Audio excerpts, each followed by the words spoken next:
अस्सलाम वालेकुम। मीरपुर खास के तमाम बाशऊर शहरियों को मेरा सलाम कबूल हो। मेरा नाम डॉक्टर गुल डानकानी है। मैं फैमिली फिजिशियन हूँ और प्रैक्टिस करता हूँ यहाँ पर मीरपुर खास में, टोराबाद गरीबाबाद में। मेरी डेजिग्नेशन जो है असिस्टेंट प्रोफेसर लम्स में है। मैं आज आपको डेंगू के बारे में कुछ अवेयरनेस देना चाह रहा हूँ कि मीरपुर खास शहर में कुछ दिनों से डेंगू के केसेस बहुत आ रहे हैं। डेंगू फीवर देखो इतना डेंजर नहीं है जितना इसको डेंजर बनाया गया है, लेकिन प्लीज ये आगे चल के हमारे पूरे शहर को इन्वॉल्व कर सकता है, प्लेटलेट सेल्स कम कर सकता है, और जैसे ही हमारा इम्यून सिस्टम नीचे, हमारा अंदर का मजामत सिस्टम कम होगा तो इन्फेक्शन हो सकती है, और फिर इन्फेक्शन के बाद ये सीरियस सूरत हाल भी इख्तियार कर सकता है। मुझे बड़े अफसोस से कहना पड़ रहा है कि काफी दिनों से हम देख रहे हैं कि क्लिनिक में मेजॉरिटी केसेस डेंगू के आ रहे हैं। अगर मेरी क्लिनिक में इतने केसेस आ रहे हैं तो आगे क्या होगा पूरे शहर में। और पूरे शहर में मैं समझ रहा हूँ कि 70 to 80% हर घर में, मना 80 to 70% तो इसका रेशो हमने जज किया है कि कॉमन हो गई है डेंगू। लेकिन लेकिन इसका रीजन बिहाइंड क्या है? रीजन बिहाइंड ये है कि देखो सफाई सुथराई का बिल्कुल ख्याल नहीं है, स्प्रे बिल्कुल नहीं हो रहा है। अगर स्प्रे हो रहा भी है तो उसके अंदर जो दवाई डाली जा रही है वो या तो गैर मैरी है, या तो मैं नहीं समझ रहा हूँ इसमें कोई इफेक्टनेस है। अब लंबरी के इलाका जहां मैं रहता हूँ, पूरा लंबरी जो है 80 to 90% पीपुल्स हर घर में 3 3 जने डेंगू में पड़े हुए हैं। देखो ये अगर ख्याल नहीं किया गया तो सेल गिरते जाएंगे, और प्लेटलेट का काम ही है खून को मजबूत करके रखना। अगर खुदा न खास्ता कहीं से ब्लीडिंग हो गई तो फिर रुकेगी भी नहीं, और फिर अल्टीमेटली चांसेस सवाए डेथ के और कुछ भी नहीं है। डेंगू एक वायरस है जो कि मॉस्किटो से काज होता है। मैं इसके बारे में डिटेल नहीं देना चाह रहा या डिटेल बात नहीं करना चाह रहा, क्योंकि ये, लेकिन अवेयरनेस में आप देना चाह रहा हूँ कि आप बराए मेहरबानी तमाम आवाम से गुजारिश है कि डेंगू के बचने के लिए अब अपना इलाज आप खुद करें, क्योंकि गवर्नमेंट कितना सपोर्ट करेगी आपको, कितनों को मच्छरदानी प्रोवाइड करेगी। हर घर में 3 3 जने पड़े हुए हैं, आप एक मच्छरदानी लें, जिसको भी डेंगू है वो आइसोलेट हुए कमरे में हो और मच्छरदानी के अंदर सोए, और सवाए पेनाडोल, फॉलिक एसिड या एक मल्टीविटामिन का सिरप पिए, और फ्रूट पे तवज्जो रखिए। एक मैं अवेयरनेस और देना चाह रहा हूँ। देखो ये पपीते के पत्ते और पपीता, पपीता भले आप खाएं, विटामिन सी है, ये पत्तों में कहाँ से प्लेटलेट्स आ गए, और आप पत्ते इतने खा रहे हैं, नतीजा क्या निकल रहा है? तो डेंगू की वजह से इतना मरीज परेशान नहीं हो रहा है जितना पत्ते खा के उनका पेट खराब हो रहा है, उनको दस्त हो रहे हैं, उनको उल्टियां हो रही हैं। मैं सबसे इल्तिजा करता हूँ, बराए मेहरबानी इन चक्करों में मत पड़ें। ये पत्ते, ये पत्तों के शरबत आ गए हैं, जो झूठे शरबत हैं, 400 के मिल रहे हैं, अंदर कुछ भी नहीं ढला हुआ सवाए शहद के और हल्के पत्तों के अलावा।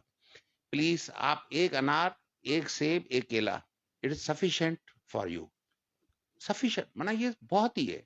आप आधा गिलास पानी लें, उसमें थोड़ा शहद डाल के इस्तेमाल करें, ये भी बहुत कुछ है। आप नींबू की शिकंजी पिए, ये भी बहुत कुछ है। लेकिन किसने कहा कि आप 8 8 10 10 गिलास जूसेस के पिए? नतीजा क्या निकल रहा है? नतीजा ये निकल रहा है कि वही मरीज डेंगू वाला रात को दूसरी कंप्लेन लेके आ रहा है कि सर बुखार तो ठीक हो गया लेकिन कल से दस्त शुरू हो गए हैं, और दस्तों में डिहाइड्रेशन हो रही है, और पानी जाया हो रहा है, और पानी जाया हो रहा है, तो मरीज और सीरियस होता जा रहा है। तो मेरा मीरपुर खास के बाशऊर अवाम, जो बेचारे पढ़े लिखे नहीं है, वो भी अगर सुन रहे हैं, क्योंकि सब मल्टीमीडिया अपना ये सोशल मीडिया इस्तेमाल कर रहे हैं, ये पैगाम मेरा जरूर दें कि प्लीज आप सब, अगर किसी को डेंगू है तो ये जाएगा नहीं, नहीं रोने की जरूरत है। 5 6 दिन ये बुखार रहेगा ही रहेगा। सवाए पैनाडोल के हर 6 घंटे के बाद एक फॉलिक एसिड की गोली, एक ताकत का शरबत, बस इसके अलावा जाए नहीं, कोई एंटीबायोटिक इस्तेमाल नहीं करें। और प्लीज जिसको भी बुखार हो तो ब्लड सीपी और डेंगू की एंटीजन रैपिड टेस्ट जरूर कराएं, इससे जल्दी डायग्नोस हो जाएगा कि है कंडीशन क्या है। लेकिन यहाँ पर हम क्या बताएं, मैं तो नहीं कह रहा, हमारे प्रोफेशनल हजरात जो हैं वो टेस्टें करा रहे हैं, टाइफी डॉट टेस्ट करा रहे हैं, ये करा रहे हैं, जिसकी कोई वैल्यू नहीं है। आप सिर्फ 2 टेस्टें कराएं, मरीजों को कम से कम खर्चा कराएं, 400 500 में टेस्टें हो रही हैं। Blood CP plus dengue antigen test कराएं, और उसके हिसाब से ट्रीटमेंट दें। Treatment should simple, should not give antibiotic, antibiotic बिल्कुल नहीं दें। प्लीज मैं आप सबसे इल्तिजा में मरीजों से भी गुजारिश कर रहा हूँ कि जाके स्टोरों से खुद दवाइयाँ परचेज नहीं करें, और पैरासिटामोल फार्मूले की तमाम दवाएं जितनी भी हैं جس میں فیبرول آ گیا، کالپول آ گیا، پیناڈول آ گیا، نیبرول آ گیا، آپ یہ کھا سکتے ہیں. اب مریض خالی پیناڈول سمجھ رہے، پیناڈول نہیں ہے، پیراسٹامول جس میں ہو وہ آپ استعمال کریں. اگر سیل آپ کے 25,000 بھی ہیں اور کہیں سے بلیڈنگ نہیں ہو رہی، خون نہیں گر رہا، تو گھبرانے کی کوئی بات نہیں ہے. یہاں پر ڈاکٹر حضرات ہمارے ساتھی پروفیشن بہت ڈراتے ہیں. مریض آدھا ڈر میں ہی چلا جا رہا ہے، اور ڈرنے سے ہماری اندر کی جو طاقت ہے اور کم ہو رہی ہے. ہماری طاقت بڑھانے کے لیے ہمیں خوش ہونا ہے، اور ڈاکٹر اس میں مین کردار ادا کرے گا کہ آپ ڈرے نہیں بلکہ لڑیں.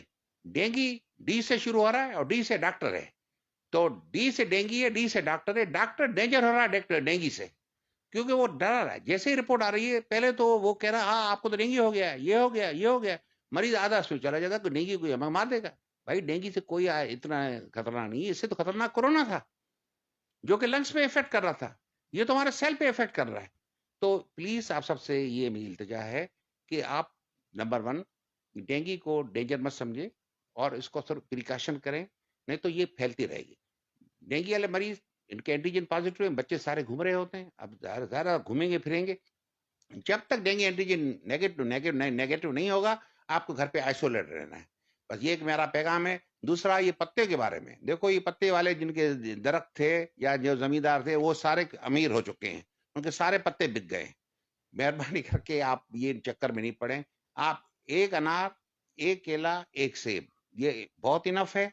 پلس شہد تھوڑا آپ گرم پانی میں استعمال کریں، آپ کے سیل خود بڑھ جائیں گے.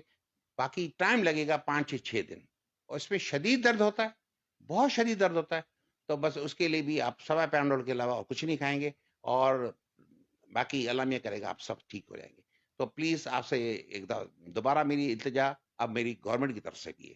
میں گورنمنٹ کو بھی اپیل کروں گا. گورنمنٹ سے میرا پوری ایڈمنسٹریشن آ گئی، اور ایڈمنسٹریشن میں ہیلتھ سے لے کے ہائی کمان تک آ گئی کہ پلیز شہر کا ذرا خیال کریں، صفائی ستھرے کا خاص خیال کریں. آئیں، وزٹ کریں، دیکھیں. آپ کی لمبی وزٹ کرو، جو جہاں میں بیٹھا ہوں، جہاں میری کلینک ہے، وہاں علاقے میں ڈینگی اتنا پھیلا ہوا ہے، آگے کیا حال ہوگا. میر کا پلاٹ دیکھیں، ڈینگی سے بھرا ہوا ہے، آگے دیکھ. تو پلیز آپ سب بھی بھرپور حصہ لیں. یہ نیک کام ہے. صفائی ستھرائی اچھی ہوگی، جتنی اچھی ہائیجینک کنڈیشن ہوگی اور جتنا ہائیجینک اسپرے وغیرہ ہوگا، جس میں مٹیریل بھی اچھا ڈھلا ہوا ہوگا. دیکھو مٹیریل بھی اچھا ڈھلا ہوگا تو افیکٹنس ہوگی. افیکٹنس مٹیریل سے ہے، مٹیریل ہی اچھا نہیں ڈھلا ہوگا تو افیکٹنس نہیں ہے. تو ان سے بھی میری التجا ہے کہ آپ بھی بھرپور حصہ لیں اور سب کی جان بچائیں، کہ وہ ڈینگی خدا کرے جلد از جلد ایریڈیکیٹ ہو. اور یہ تقریباً 15 نومبر سے لے کے 1 دسمبر تک، جب تک ہیوی سردیاں نہیں آ رہی ہیں، یہ ڈینگی میں لگ رہا ہوں اور منہ بکھیرے گا اور پھیلے گا. پلیز اس لیے میرا یہ پیغام ہے کہ سب ہوشیار رہیں. جس کو بھی بخار ہے وہ بلڈ سی پی اور ڈینگی اینٹیجن ٹیسٹ کرائے.